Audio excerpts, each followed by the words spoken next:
할렐루야.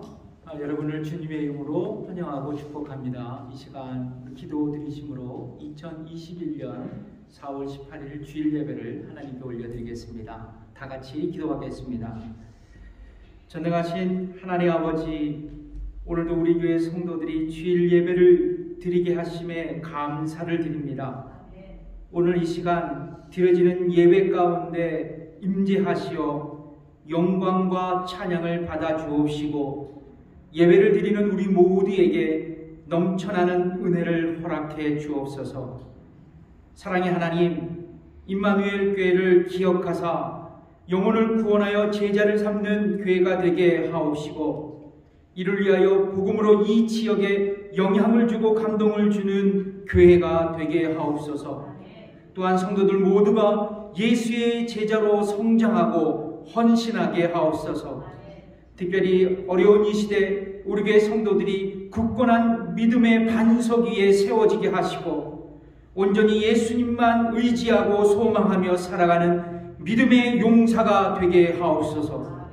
바로 웃기는 임마누엘 교회가 이 시대 구원의 방주로 하나님 앞에 거룩한 사명을 감당하게 하시고 아버지 안에 세계 열방까지 복음을 증거하는 선교적 교회도 되게 하옵소서. 이 시간 중보합니다. 아직도 육신의 연약함으로 고통당하는 성도들이 질병을 아버지 안에 안고 살아갑니다. 저들을 귀히 여겨주셔서 저들의 질병을 고쳐주시고 또 마음이 연약한 성도들의 심령을 만져주셔서 교회에 나와 예배하며 말씀 듣고 하나님을 찬양하게 하옵소서. 지금도 세계 열방 가운데 선교 사역으로 헌신하는 우리 선교사님들이 계십니다. 한 분 한 분을 축복하여 주시고 저들의 사역이 풍성한 선교의 열매로 나타날 수 있도록 인도해 주옵소서. 선교 현장에서 예수의 제자들이 세워질 수 있도록 축복해 주옵소서. 감사드리며 예수님의 이름으로 기도드립니다. 우리 찬송가 드리겠습니다. 성도요 다 함께. 통일 찬송가 29장, 새 찬송가 29장입니다. 성도요 다 함께 할렐루야 아멘. 주 찬양하여라 할렐루야 아멘. 주 보좌 앞에서 택하신 은혜를 주 찬송하여라 할렐루야 아멘. 만문을 열어라 할렐루야 아멘. 온 하늘 울려라 할렐루야 아멘. 인도자 되시며 친구가 되신 주 그 사랑 끝없다 할렐루야 아멘. 주 찬양하여라 할렐루야 아멘. 찬양은 끝없다 할렐루야 아멘. 거룩한 집에서 주은 종길이며 늘 찬송 부르자 할렐루야 아멘. 예수로 나의 구주 삼고.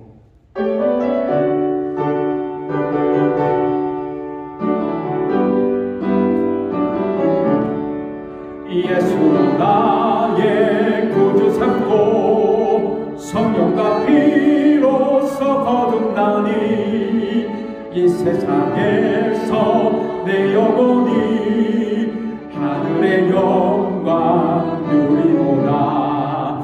이것이 나의 간증이요 이것이 나의 찬송인생. 나 사는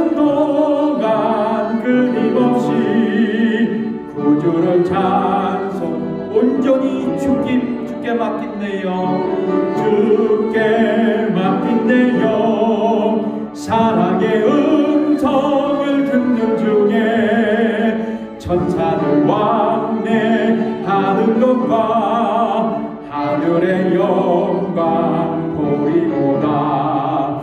이것이 나의 간증이요, 이것이 나의 찬송이세. 나 사는 동안 끊임없이 구주를 찬송하리로다. 주 안에 기쁨 누림으로 마음의 풍랑이 잔잔하니 세상과 나는 간 곳 없고 구속한 주만 보이노라. 아멘. 이것이 나의 간증이요, 이것이 나의 찬송이세. 나 사는 동안 끊임없이 구주를 찬송하리로다.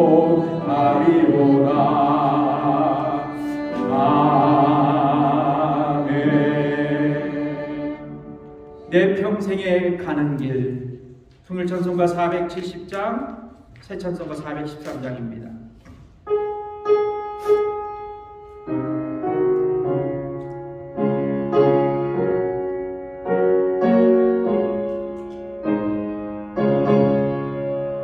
내 평생에 가는 길 순탄하여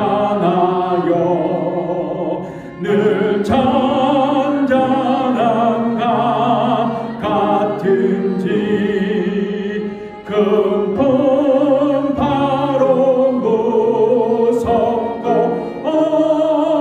어렵든지 나의 영혼은 늘 평안하다. 내 영혼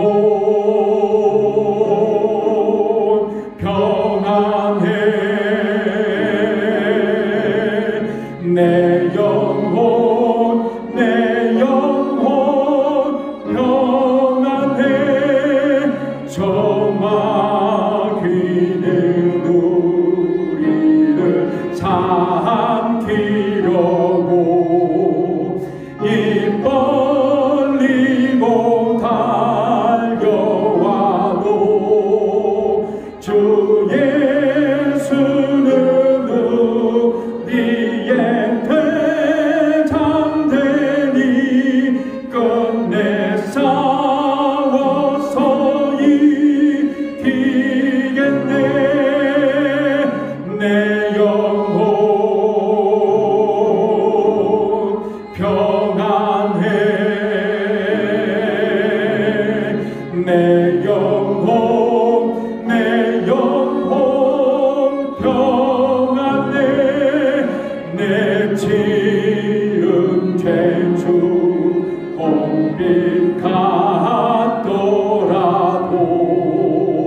주 예수께 다하려면 그 십자가 비로소 다시 스사 있는 보다도 정한 내 영혼 평안해. 내 영혼, 내 영혼 평안해.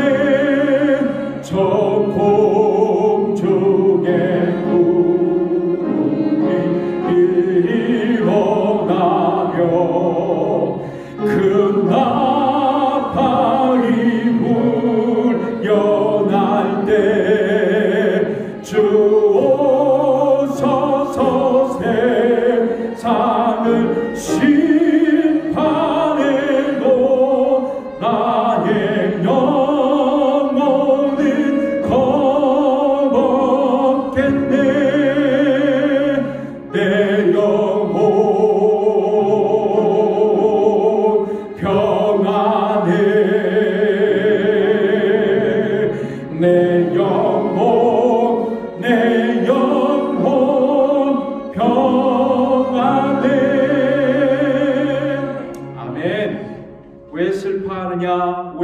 걱정하느냐 무엇 두려워하느냐.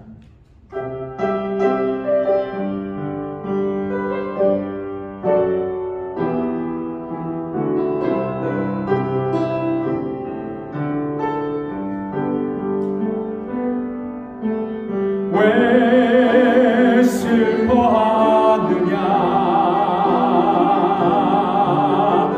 왜 걱정하느냐 무엇 두려워하느냐 아무 염려 말아라 그 어려움에도 그 아픔이 있어도 이젠 아무 걱정하지 마. 내가 널 붙들어 주리. 내가 너와 항상 함께 하리라. 내가 너를 지키리라. 실망치 말고 나를 보아라. 나는 너의 하나님이라.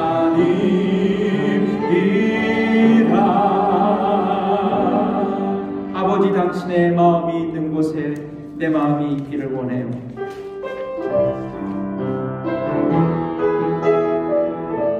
우리 가사의 뜻을 생각하며 이 시간 아버지의 뜻이 내 뜻이 되기를 원한다고 함께 고백하기를 원합니다. 하나님 아버지, 당신의 마음이 있는 곳에 나의 마음이 있기를 원해도 아버지 당신의 공물이 고인 곳에 나의 눈물이 고이길 원해도 아버지 당신이 바라보는 영혼에게 나의 두 눈이 향하길 원해도 아버지 당신이 울고 있는 어두운 땅에 나의 두 발이 향하길 원해요. 나의 마음이 아버지의 마음 알아. 내 모든 뜻 아버지의 뜻이 될 수 있기를 나의 온몸이 아버지의 마음 알아. 내 모든 삶 당신의 삶 되리리. 전능하신 나의 주 하나님,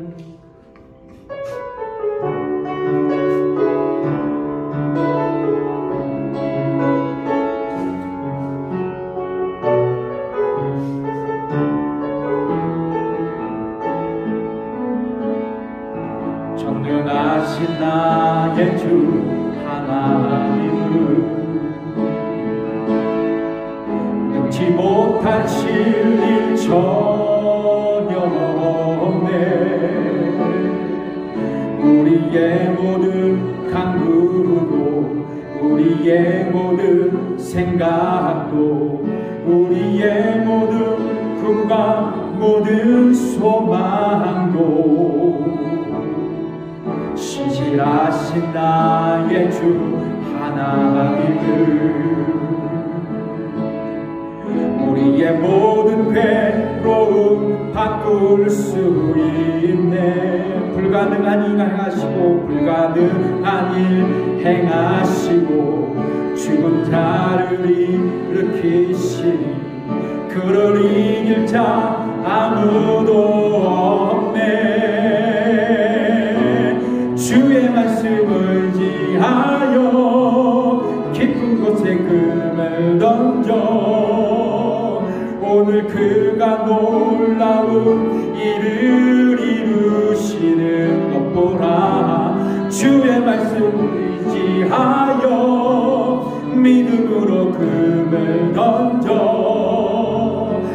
힘쓰는 자에게 능치 못할 없네.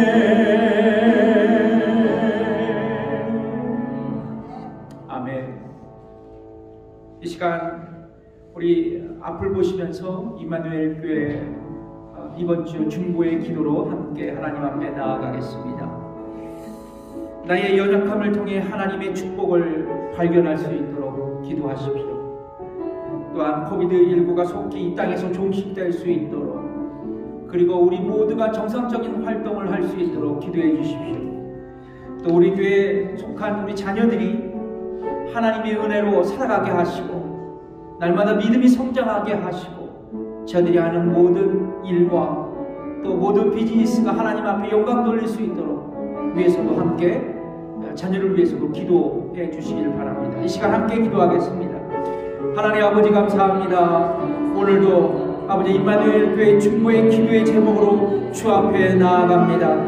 아버지 나의 연약함을 통해 다시 한번 나에게 주신 하나님의 축복을 발견할 수 있는 우리 모두가 되게 하여 주옵소서. 약함이 곧 강함이라는 아버지의 성경적인 진리를 깨닫게 하여 주옵소서. 코비드19가 속히 종식되어 우리 모두가 정상적인 삶을 살아갈 수 있도록 인도하시며, 아직도 육신의 연약함으로 고통받는 우리 지체들을 주께서 불쌍히 여겨주셔서 저들의 자리를 들고 일어나 다시 한번 주를 향해 외치며 찬양하며 예배하게 하옵소서. 또한 우리 교회에 속한 모든 자녀들이 하나님의 은총으로 살아가게 하여 주시고, 저들이 하는 모든 일과 저들이 하는 모든 비즈니스가 하나님께 영광이요 또 이 사이에 덕이 될 수 있도록 저들을 축복하시고 축복의 통로로 주께서 사용하여 주시옵소서. 이 시간 우리가 예배를 드립니다. 집중하며 예배하게 하시고 온전히 주를 향하신, 우리를 향하신 하나님의 말씀, 그 말씀을 붙들고 이 시간을 아버지 하나님 주의 능력으로 아버지 하나님 보내게 해 주옵소서. 감사드리며 예수님의 이름으로 기도드립니다. 아멘. 이 시간 헌금 찬양 드리겠습니다. 두 손 들고 찬양합니다.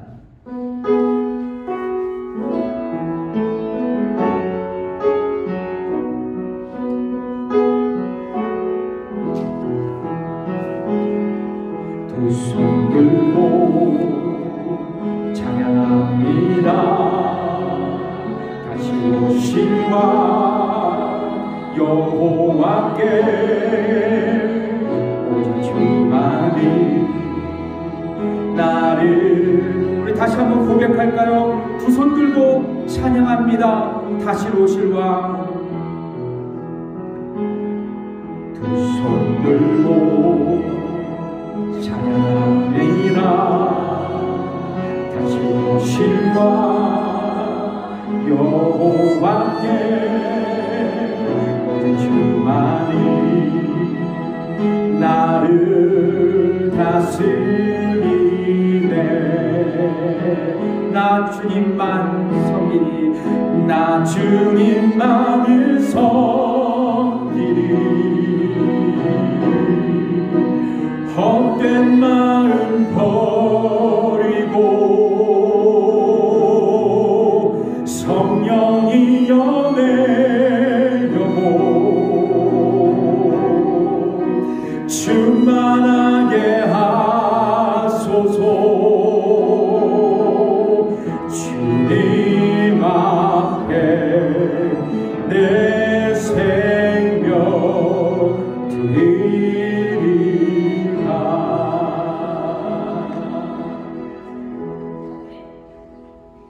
하나님 많으신 주님, 우리에게 있는 모든 것들이 주께로부터 온 것으로 고백드리며 이 시간 찬화하여 즐거워하는 마음으로 하나님 앞에 예물을 드립니다. 11조를 드립니다. 감사의 예물로 드립니다. 선교 연고로 드립니다. 주정헌금으로 드립니다. 들은 물질위에 축사하여 주셔서 쓰여지는 곳곳마다 하나님 나라의 지평이 넓혀지게 축복해 주시옵소서. 이 시간 물질이 없어 마음과 사랑을 드린 우리 성도님들이 계십니다. 저들을 귀히 여기사 주 앞에 드릴 수 있는 삶의 여유로움도 허락해 주시옵소서. 특별히 우리 교회 모든 성들이 아버지 건강하여 주님 앞에 예배자로 서기를 원합니다. 아버지 하나님, 자녀들도 가족들도 건강하여 이 땅에서 주님의 축복을 누리며 살아가는 축복된 성도들이 되길 원합니다. 주님, 우리 교회 모든 성도들이 이 코비드19의 시기 가운데 주께서 주시는 건강함으로 승리하는 우리 모든 사랑하는 임마누엘 교회 식구들이 되게 해 주시옵소서. 감사드리며 예수님의 이름으로 기도드립니다. 아멘. 할렐루야. 예. 교회 소식을 알려드리겠습니다. 다른 건 없고요. 4월 25일 날 재직회로 모이겠습니다. 그리고 이제 저희가 본당에서 예배를 드리니까요. 이제 저희가 야외에서나 드라이브인 예배를 드릴 때도 일불 선교 헌금을 드리시는 분들이 있는데요. 제가 말씀을 안 드렸어요. 그래서 이제 다시 인도에서 예배 드리니까요. 매달 마지막 주 일불 선교 헌금을 드리겠습니다. 근데 예전에는 저희들이 이렇게 연보함을 돌렸잖아요. 그러지 않고요. 그냥 들어오실 때 주일헌금하고 봉투 넣어갖고 따로 이제 따로 그 헌금함에 집어넣어 주시면 됩니다. 기존에 그냥 헌금하시는 거 하시고 따로 그냥 일불 선교 헌금으로 드리시면 좋겠습니다. 그리고 저희 우리 헌금 계수위원들이 다 알아서 분리해서 다 계산을 하겠습니다. 이해하시겠죠? 예. 예. 그리고 오늘 이 헌하는 우리 이명순 권사님 첫째 아드님 생일 기념으로 이렇게 예쁘게 헌화해 주셨습니다. 너무 감사하고요. 그리고 혹시나 헌화를 하시길 원하시는 분은 교회 나가면 좌측에 게시판에 이렇게 예쁘게 붙여놨습니다. 그래서 거기서 원하시는 대로 헌화에 기록해 주시면 좋겠습니다. 자기가 원하는 날짜에 기록해 주셨으면 좋겠습니다. 오늘 우리 교회를 방문하신 분이 있습니다. 방문하신 분이 있는데 우리 자매님이신데 우리 구건사님이 인도로 오셨는데 우리 박수로 환영하겠습니다. 감사합니다. 네, 축복합니다. 네, 우리 교회는 한 번 방문하던 두 번 방문하던 항상 선물을 드립니다. 네. 자, 오늘 하나님의 말씀을 봉독하겠습니다. 다 함께 일어나셔서 하나님의 말씀을 봉독해 올리겠습니다. 오늘 하나님의 말씀은 고린도후서 12장 7절에서 10절까지에 있는 말씀입니다. 고린도후서 12장 7절에서 10절까지에 있는 말씀. 여러분들도 같이 속으로 읽으시고 저는 그냥 읽겠습니다. 여러 계시를 받은 것이 지극히 크므로 너무 자고하지 않게 하시려고 내 육체에 가시고 사단의 사자를 주셨으니 이는 나를 쳐서 너무 자고하지 않게 하려 하심이니라. 이것이 내게서 떠나기 위하여 내가 3번 주께 간구하였더니 내게 이르시기를 내 은혜가 내게 족하도다. 이는 내 능력이 약한 데서 온전하여짐이라 하신지라. 이러므로 도리어 크게 기뻐함으로 나의 여러 약한 것들에 대하여 자랑하리니 이는 그리스도의 능력으로 내게 머물게 하려 함이라. 그러므로 내가 그리스도를 위하여 약한 것들과 능력과 궁핍과 핍박과 곤란을 기뻐하노니 이는 내가 약할 그때에 곧 강함이니라. 아멘. 앉으시고요. 오늘 본문의 말씀으로 나의 약함이 축복이 되는 이유라는 제목으로 여러분과 함께 은혜를 나눠보겠습니다. 여러분, 성경에 보면 특별한 지혜가 담겨져 있습니다. 바로 역설입니다. 역설. 영어로는 파라독스죠. 파라독스. 그래서 어떤 분들은 기독교를 역설의 종교라고 부르기도 합니다. 뭐라고요? 역설의 종교. 역설은 얼핏 보기에는 모순되고 그리고 불합리하게 보이는 논리이지만 면밀히 관찰해 보면 인생의 깊은 의미와 성찰이 숨겨져 있는 표현 방법입니다. 이런 문학적인 표현 방식이 비단 세상의 문학에만 통용되는 것은 아닙니다. 성경에도 논리적으로 모순되는 역설적인 말씀들이 여러 곳에 기록되어 있습니다. 그리고 그 말씀 속에서 우리는 아주 놀라운 영적인 지혜를 얻을 수 있습니다. 그래서 여러분, 과거 위대한 설교가였던 워렌 월스비 박사는 성경의 파라독스, 그 특별한 지혜라는 책에서 역설을 이렇게 정의하고 있습니다. 역설은 반대되기 때문에 언뜻 보면 말이 안 된다. 그래서 우리는 역설적인 말에 논리적 모순이 있음을 감지하면서도 호기심을 느낀다.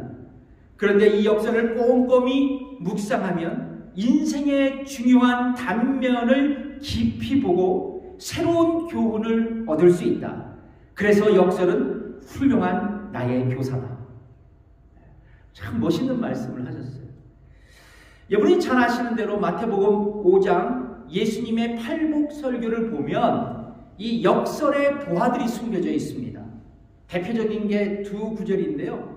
심령이 가난한 자는 뭐가 있다? 복이 있다. 여러분, 가난한데 어떻게 복이 있겠습니까? 그렇죠? 자, 애통하는 자는 복이 있다 말씀합니다. 성경에 보면, 더 나아가서 성경에 보면 죽으면 생명을 얻는다. 그리고 낮아지면 어떻게 된다? 높아진다.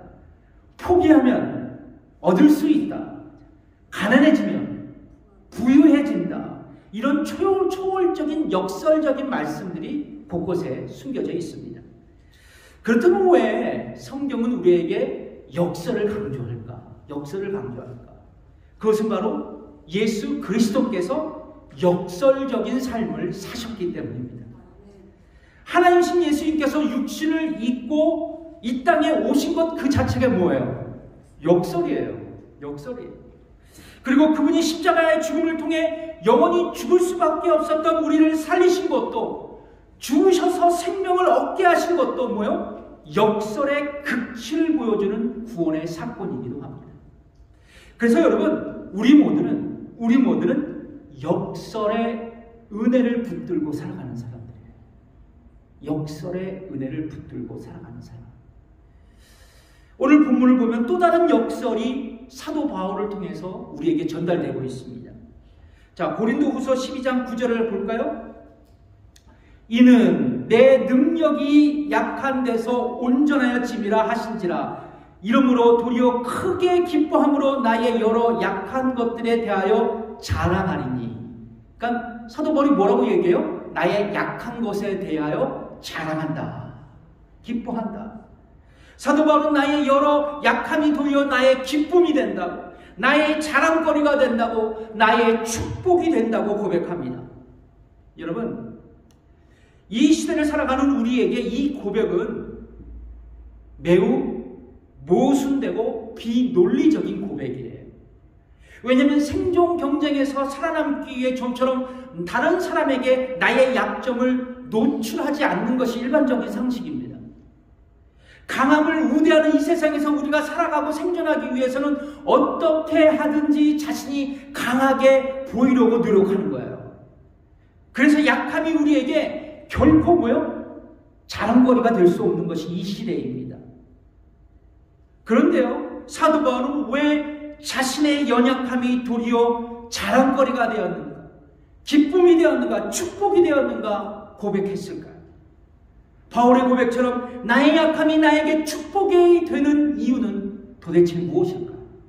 첫 번째, 나의 약함은 나를 겸손하게 만들기 때문입니다. 나의 약함은 나를 겸손하게 만들기 때문입니다. 먼저 오늘 본문의 배경을 말씀드리자면, 고린도 교회에서 바울 사도의 사도적 권위의 의문을 품고 그를 공격하는 거짓 교사들이 있었습니다. 말썽꾸러기가 있었다는 거예요, 교회 안에. 그들의 목적은 고린도 교회와 그리고 바울 사도를 이간질시켜서 교회와 목사를 갈라먹게 하는 것이 그들의 첫 번째 목적이었어요.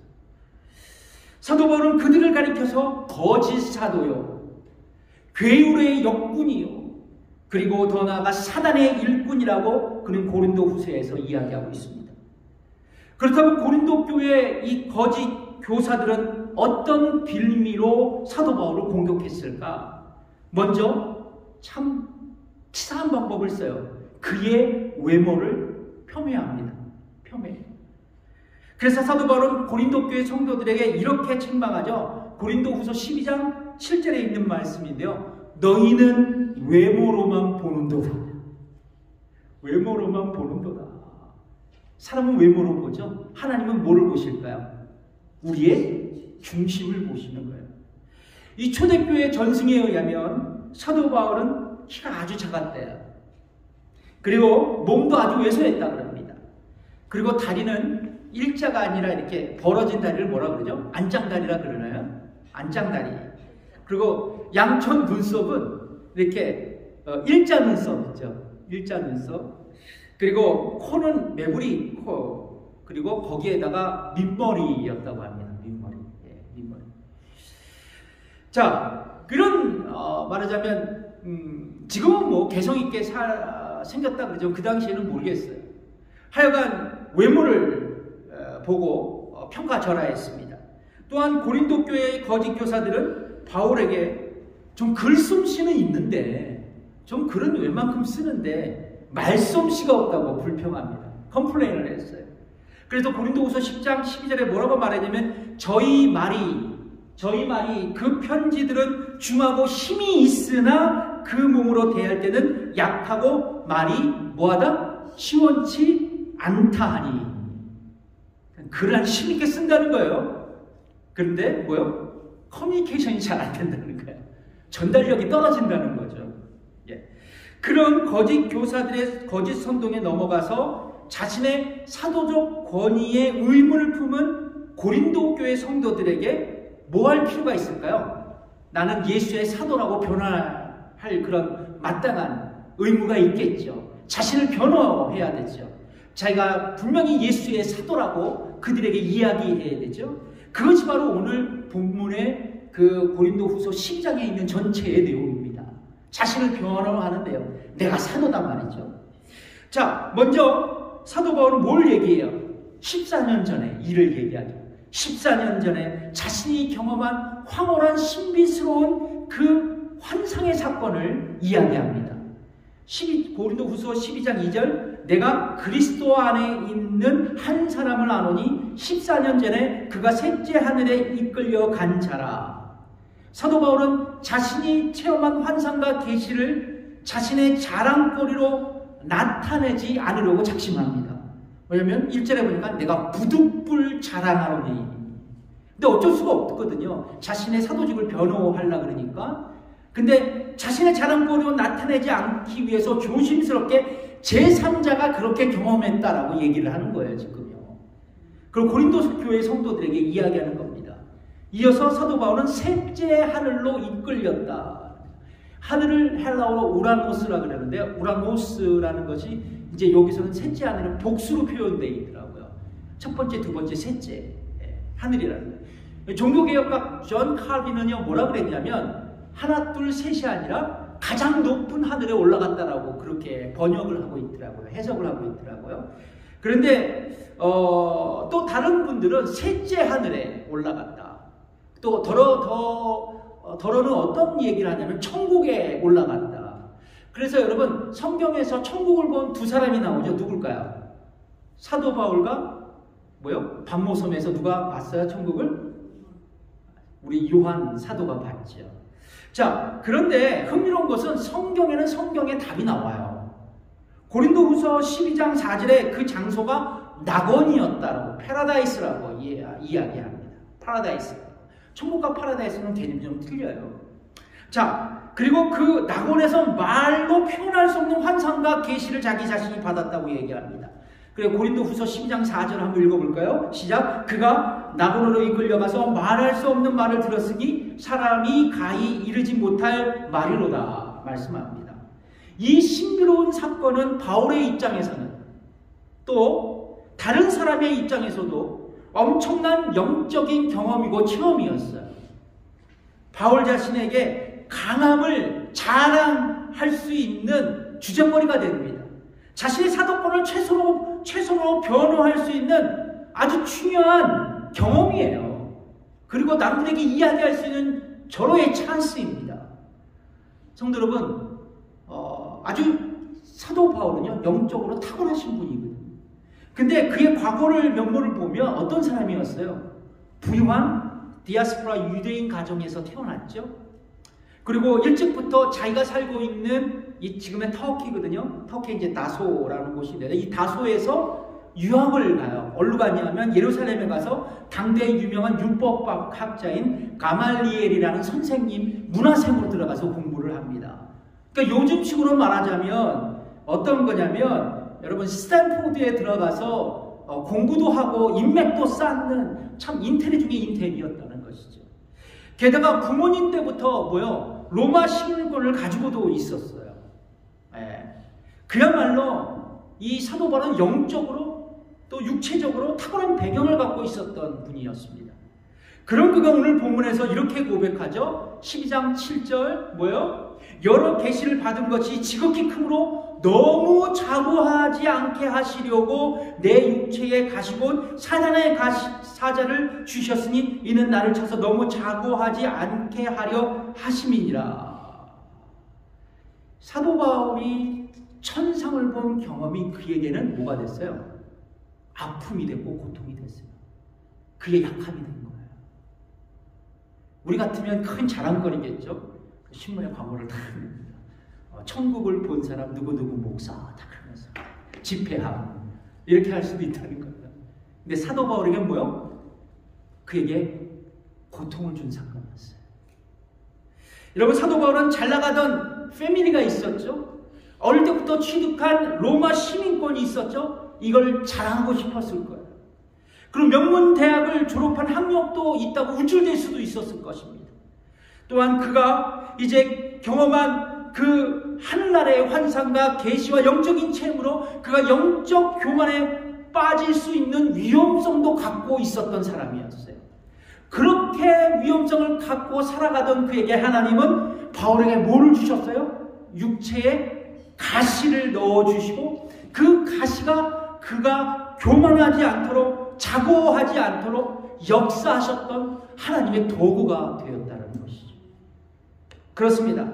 하나님은 그가 교만하지 않고 겸손하도록 그에게 육체의 약함을 주셨어요.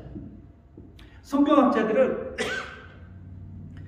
바울이 가졌던 육체의 가시에 대해서 다양한 의견을 말하고 있습니다. 물 한 잔 먹고요.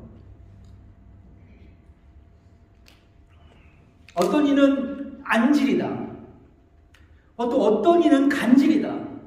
그러나 여러분 중요한 것은 이것이에요. 그가 고백한 육체의 가시의 정확한 정체보다는 그의 연약함이 그에게 한 역할이에요.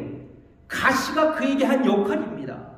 그 연약함은 뭐예요? 바울에게 교만하지 않도록 축복한 주님의 방법이요 은혜였다라는 것입니다. 바울은 이 놀라운 영적인 진리를 발견한 거예요. 우리는 이걸 몰라요.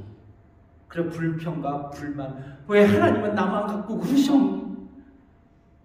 그렇게 고백할 수 있죠. 그러나 사도 바울은 영적인 통찰력으로 이 은혜를 본 겁니다. 성도 여러분, 하나님은 교만한 자를 사용하지 않으세요. 하나님은 교만한 자를 멸망시키십니다. 그래서 성경은 우리에게 뭐라고 말씀합니까? 잠언서에 보면 교만은 멸망의 성봉이다. 또 다른 말로 표현하는 또 잠언 말씀이 있는데요. 교만은 패망의 성봉이다. 멸망과 패망의 성봉이다. 죽는다는 거야 한마디로. 교만은. 여러분 실제로요. 1912년 대형 선박 참사가 일어났죠. 타이타닉호입니다. 우리에게 영화로 잘 알려진 건데 그 시대 호사가들은요. 하나님도 침몰시킬 수 없는 배라고 그 배를 평가했습니다. 그냥 교만이죠. 그래서 타이타닉호 선주는요. 승객을 위해서 구명정이나 구조용 조끼도 충분히 준비하지 않고 출항시킵니다. 그리고 선장은요. 거듭되는 빙산 충돌의 경고에 귀를 기울이지 않았어요. 빠른 시간에 대서양을 횡단할 생각만 하고 있었습니다. 그러나 그들의 기대와는 다르게 타이타노이코는 대서양 한가운데 침몰하게 되었어요. 바로 그들의 교만 때문이었습니다. 하나님은 인생이란 바다에서 우리가 침몰되지 않기를 원하고 계십니다. 그래서 하나님은 우리에게 연약함을 허락하셔서 교만하지 않도록 겸손하게 만들어 주셨다는 것이죠. 자, 그러므로 성도 여러분, 육신의 연약함이 지금 나를 괴롭히고 있다면 그것을 주신 하나님, 그리고 그분의 선하신 목적을 기억할 필요가 있습니다. 나의 연약함이 하나님의 저주가 아니라 나를 겸손케 하시는 하나님의 사랑이요 방법이요 축복이라는 것을 기억하시기 바랍니다. 나의 약함이 나에게 축복이 되는 이유는 무엇일까? 첫 번째, 나의 약함은 나를 겸손하게 만들기 때문입니다. 두 번째, 나의 약함은 나를 기도하게 만들기 때문입니다. 두 가지예요. 오늘 본문에 보면 사도 바울은 자신에게 있는 육체의 질병에서 회복하기 위해서 몇 번을 기도했다고 얘기해요? 3번. 한국 사람들이 제일 좋아하는 게 뭐예요? 삼세판. 가위바위보 해도 삼세판, 뭐 해도 삼세판. 바울도 삼세판을 좋아했습니다. 자, 성경학자들은요, 3번을 기도했다고 얘기하는 분들도 있고요. 삼세판을 좋아하시는 분이 또 누구일까? 예수님이에요. 예수님도 겟세마네 동산에서 삼세판을 기도하셨어요. 그러니까 성경학자들이 바울도 예수님의 모범을 따라 그렇게 기도한 것 같다라고 이야기하고 있습니다. 진짜 이거 제 얘기가 아니라 책에 다 나와 있어요. 하여간 사도 바울은요, 자신에게 고통을 주고 자신의 복음 사역에 방해가 되는 육체를 제거해달라고 3번에 걸쳐서 하나님 앞에 기도했습니다. 자, 이처럼 바울은요, 질병의 치유, 자신의 연약함을 고치기 위해서 주님의 은혜를 강구했다라는 것이죠. 성도 여러분, 하나님께 기도한다는 것은 무엇을 뜻할까요? 내가 어떤 기도의 제목을 갖고 하나님 앞에 기도한다는 것, 그것은 뭐예요? 하나님의 도우심을 구한다는 거죠. 기도한다는 자체가. 그리고 하나님을 의지한다는 나의 태도예요. 그리고 하나님께 은혜의 능력을 강구한다는 의미입니다. 그렇습니다. 우리도 마찬가지예요. 하나님을 의지하며 나를 괴롭게 하고 불편하게 만드는 육체의 가시를 압도할 수 있는 하나님의 은혜의 능력이 우리에게 임하도록 기도할 수 있습니다. 그래서 사도 바울은 이렇게 고백하죠. 고린도후서 12장 9절에 있는 말씀입니다. 이는 그리스도의 능력으로 내게 머물게 하려 함이라. 멋있는 말이죠. 사도 바울은 자신의 연약함 때문에 주를 더욱 의지하게 되었고 기도했어요. 그리고 그에게 있는 육체의 가시는 주의 능력을 구하는 은혜의 통로가 된 것입니다. 성도 여러분, 나를 찌르고 그리고 나를 아프게 하는 가시의 고통이 아프고 아플수록 엎드릴 수 있어야 돼요. 주님의 은혜를 강구해야 합니다. 나의 연약함을 압도하는 주님의 능력이 부어지도록 우리가 기도할 수 있어야 돼요. 아쉽게도 그런데 사도 바울에게 그리스도의 능력은 그의 가시를 실제로 해결하지 않았어요. 참 이게 역설입니다. 그렇죠? 모순이에요. 그렇게 기도했는데 그의 가시를 제거해 주지 않아요. 그의 병이 치유되지 않습니다. 그러나 그 가시를 그대로 두고 그가 일평생 가시의 고통을 짊어지고 하나님으로부터 받은 그 선교의 소명을 묵묵히 수행하면서 빛을 발해요. 복음의 능력을 끝까지 전할 수 있는 주의 능력으로 그에게 나타납니다. 바울은 복음을 전하기 위해 4차례 선교 여행을 떠났죠. 이방인들에게 복음을 전했습니다. 그 당시 이것은 가능한 일이 아니에요. 불가능한 일이었지만 오히려 그 가시 때문에 자신의 능력이 아니라 뭐요? 주님의 능력을 의지하며 그가 복음의 사명을 감당했던 것입니다. 나의 능력은 할 수가 없어요. 주의 능력을 붙들었기 때문에 그가 할 수 있었습니다. 복음으로 1세기 그 당시 세상을 변화를 주도했고, 마침내 오늘 본문에서는 바울은 자신의 가시가, 자신의 약함이 결코 저주가 아니었다고, 도리어 하나님의 능력을 경험하는 기쁨과 축복과 나의 자랑이 되었다고 고백합니다. 우리의 고백이 되기를 주님의 축복해요. 그래서 고린도후서 12장 10절에 뭐라고 말씀합니까? 그러므로 내가 그리스도를 위하여 약한 것들과 능력과 궁핍과 핍박과 곤란을 기뻐하노니 이는 내가 약할 때 그때 곧 강함이니라. 내가 약할 때 뭐요? 곧 그때가 강함이라. 누구의 강함? 예수 그리스도의 강함. 여러분, 보통 기도의 응답에는 세 가지가 있다 그러죠? 뭐요? Yes, No, Wait. 세 가지가 있어요. 그런데 오늘 본문에서는 방금 전에도 말씀드렸지만 하나님께서 사도 바울에게 어떻게 응답하셨습니까? No. No. 오늘 본문을 읽어볼까요? 12장 9절 제가 읽어드리겠습니다. 내게 이르시기를 내 은혜가 내게 족하다. 좋게 말하셨어요. 그렇죠? 근데 분명한 건 거절입니다. 그렇다면 여러분, 주께서 사도 바울의 기도를 왜 거절하셨을까? 그것은 바울이 강구했던 것보다, 기도한 제목보다 더 좋은 곳으로 하나님께서 응답하시기를 원하셨기 때문이에요. 바울은 자신의 가시를 없애달라고 기도했죠. 그러나 하나님은 바울에게 육체의 가시를 남겨두시고 오히려 그로 하여금 기독케 하시고 주님을 더욱 의지하며 당신의 능력 가운데 살아가도록 그를 인도하셨다는 것이에요. 그게 사도 바울을 향한 예수 그리스도의 계획이셨던 것이에요. 성도 여러분, 때때로 우리의 기도가 응답되지 않을 때가 있죠. 네. 기도에도 상황이 변하지 않고 환경이 변하지 않아요. 그래서 우리가 낙심하죠. 그리고 영적인 침체기를 걸어갈 수 있습니다. 우리도 사람이니까요. 자, 그러나 여러분, 하나님은 우리의 기도를 결코 외면하지 않으세요. 그건 분명해요. 왜냐하면 하나님은 당신의 때와 당신의 방법으로 반드시 우리의 기도를 응답하시는 분이시기 때문에 그래요. 그래서 여러분, 우리에게 성경은 이렇게 약속하죠. 요한일서 5장 14절에서 15절, 그를 향하여 우리가 가진 바 담대함이 이것이니, 그러니까 하나님 앞에 우리가 담대한 것은 뭐냐? 그의 뜻대로 무엇을 구하면 들으심이라. 우리가 무엇이든지 구하는 바를 들으시는 줄을 안즉 우리가 그에게 구한 그것을 얻은 줄 또한 아느니라. 그래서 여러분, 기도는 반드시 응답된다는 거예요. 그러나 하나님의 때와 그리고 하나님의 방법으로 응답된다는 거예요. 전제 조건으로 말이죠. 자, 그렇습니다.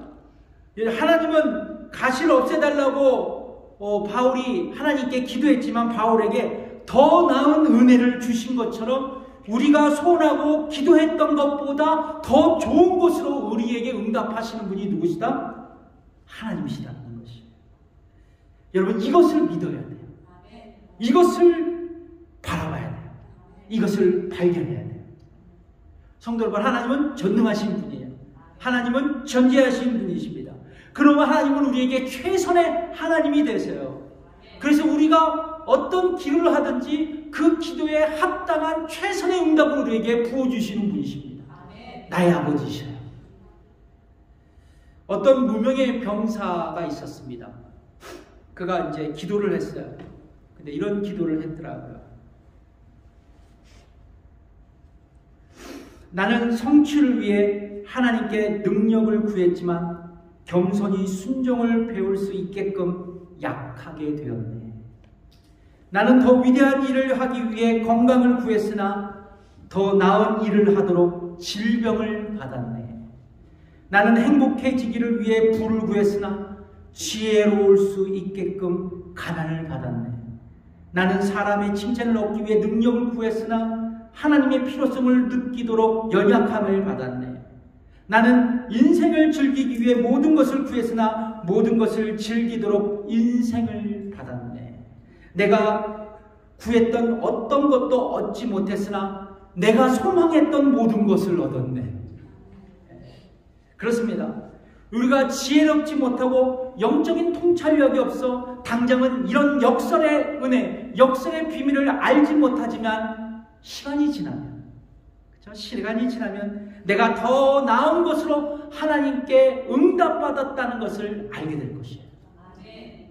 이게 인간이요, 저도 포함해서 인간은 밀어내서 이걸 바로 깨닫지를 못해요.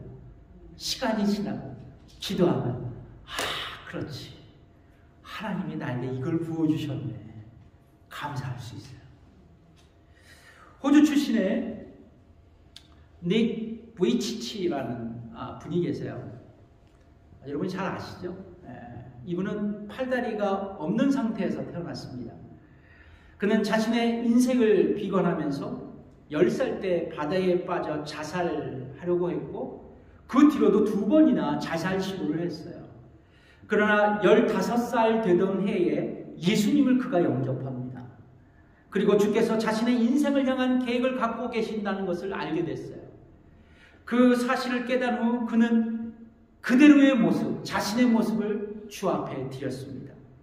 팔다리가 없는 그 자신의 모습을 그대로 드렸던 것이에요. 하나님은 그의 약한 가운데 당신의 강함을 드러내시면서 당신의 능력으로 이 사람, 이 청년을 사용하기 시작하셨습니다. 그는 작곡가, 그는 베스트셀러, 그는 가수, 인기 강사로 하나님께 쓰임을 받기 시작했습니다. 지금도 쓰임받아요. 성도 여러분, 하나님께서 팔다리가 없는 한 사람을 들어 이처럼 위대한 인생으로 쓸 수 있다면 저와 여러분도 쓰실 수 있습니다. 우린 기본적으로 팔다리가 다 있잖아요. 예, 맞습니다. 성도 여러분, 나의 연약함의 문제가 아닙니다. 문제는 내가 지금 의지하고 있느냐, 내가 하나님께 기도하고 있느냐, 나의 약함을 고백하며 주님의 강함을 내가 구하고 있느냐는 것이 문제예요. 사랑하는 성도 여러분, 우리가 약할 때 그리고 기도할 때 주님의 능력이 나타납니다. 기억하십시오.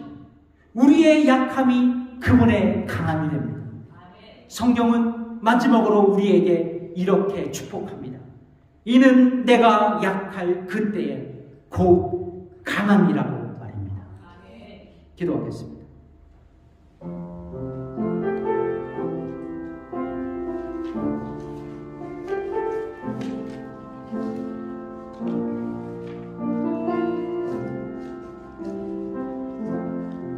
우리가 인생을 살다 보면 우리의 약함으로 인해 쓰러질 때가 있습니다. 그것이 육체적인 질병일 수도 있고 나의 인격일 수도 있고 또 나와 나의 사회적 관계도 있을 수 있고 또 나의 감정도 있을 수 있습니다. 누구나 다 연약함을 짊어지고 우리 인생을 걸어갑니다. 우리 모두는 연약합니다.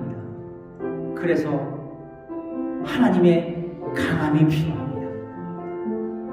여러분, 기도하십시다. 내가 약하다고, 내가 연약하다도, 그러나 내가 주님을 의지하며 겸손하게 주님 앞에 기도하게 하라고, 그러나 나에게 하나님의 강함이 임하게 해달라고, 주님 나는 약하다고, 주님의 강함이 필요하다고, 나를 일으켜 세워달라고 이 시간 함께 기도하며 주 앞에 나가겠습니다. 기도하겠습니다. 하나님 아버지 감사합니다. 나의 약함이 곧 주님의 강함이 되기를 원합니다. 아버지 하나님, 우리 모두가 연약한 존재임을 고백합니다. 육체적으로도 그렇고 정신적으로도 그렇고 아버지 모든 면에서 아버지 연약하고 약한 존재입니다. 아버지 하나님, 그러나 강함 되신 주님을 붙들기를 원합니다. 아버지, 나의 보배가 되시고 나의 모든 것이 되시는 주 예수 그리스도를 믿음으로 붙들고 그분께 기도하며 주의 강함이 아버지 아니 압도되어 삶을 꾸려나가는 저희들이 되길 원합니다. 주님, 강한 주님, 강하신 주님을 기도로 붙들며 그분께 구물을 강구하며 다시 한번 그분의 강함을 더듬는 우리 모두가 되게 해 주옵소서. 감사드리며 예수님의 이름으로 기도드립니다.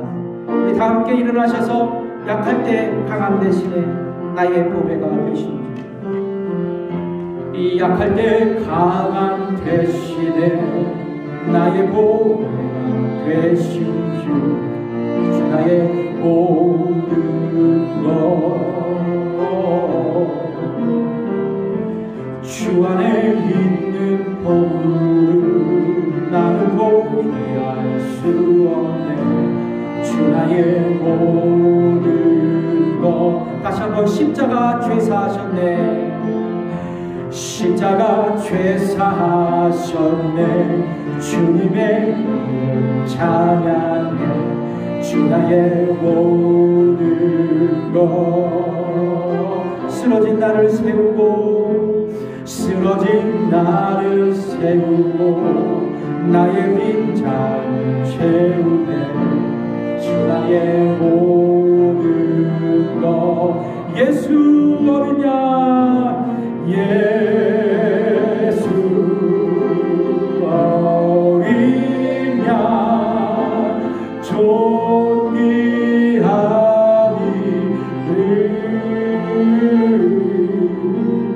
예수 어린 양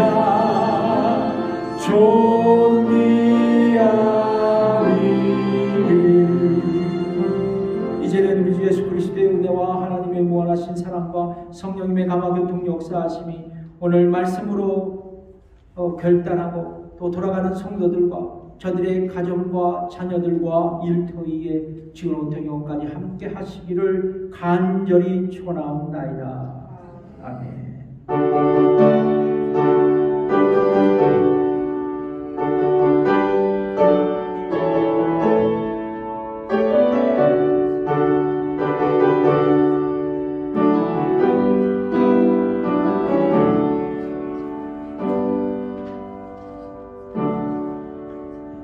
예배를 마쳤습니다. 감사합니다.